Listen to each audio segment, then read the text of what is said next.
ხალიზა ციციშვილთან გადავინასვოთ ის მარჯანიშვილთან იმყოფება მარჯანიშვილის მოედანზე, სადაც ხელოვნების სფეროს წარმომადგენლები იმყოფებიან, ასევე მუსიკოსები, რომლებსაც ლიზა დღეს დილიდან ჰქონდათ კონსერვატორიასთანაც აქცია. ახლა რა ხდება შენ სირგლივ მოგვიყევი? არა, ჩვენ კი ბატონო, დღეს იმდენი აქცია. ჩვენ რამდენიმე მარშზე ვიყავით დღეს და ეს არის ერთ-ერთი ყველაზე ამაღლებელი მარში, რომელსაც დღეს დავესწარი და ისეთივე მუსიკალური, როგორც პარასკევს არის ხოლმე კლუბები. ეს არის ელექტრონული მუსიკოსების აქცია, კლუბების მფლობელების აქცია და მარში და იმ ადამიანების მარში, ვისთვისაც კლუბური მუსიკა არის ძალიან მნიშვნელოვანი.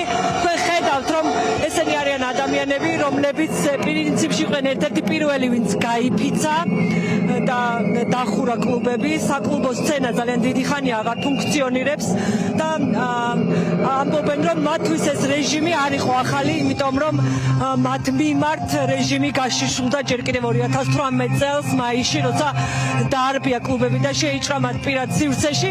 მოდით თუ ისმის გავესაუბროთ ამ აქციის მონაწილეებს, რამდენად მნიშვნელოვანია ის, რომ რეჟიმმა ნახოს, რომ თქვენ ხართ იქ, სადაც დგას მთელი საქართველოს სხვადასხვა პროფესიული ჯგუფები, კლუბური ცხოვრება დიდი ხანია დასრულდა.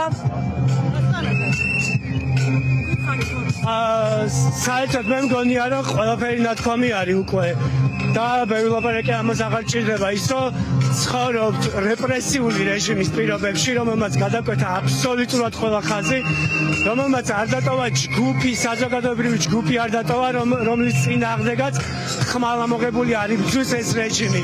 ქალები, კაცები, ბავშვები, ქუიარები, მოხუცები, პატარები, დიდები, ქართველები, არაქართველები, არის რელიგიურ ყველა ნიშნის განურჩევად. რა მუსიკა უხდება, როგორი მუსიკა უხდება ასეთ ვითარებას ქვეყანაში?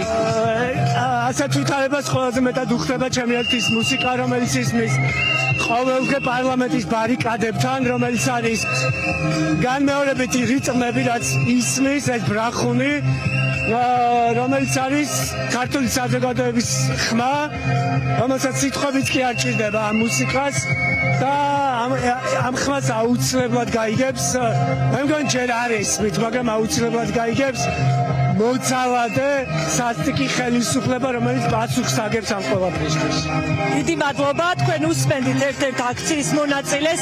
ძალიან ბევრი არიან, მათ შორის არიან ის ადამიანები, ვინც ყოველ პარასკევს, დღეს პარასკევია და სიმბოლურია კლუბის და ჩვეული ცხოვრების დაცულად, ეს ადამიანები იქნებიან დღესაც რუსთაველზე, ისე როგორც ბოლო 2 კვირაზე მეტია და დაისავენ იმ ადამიანების უფლებებს, ვისი უფლებებით შეელახულია.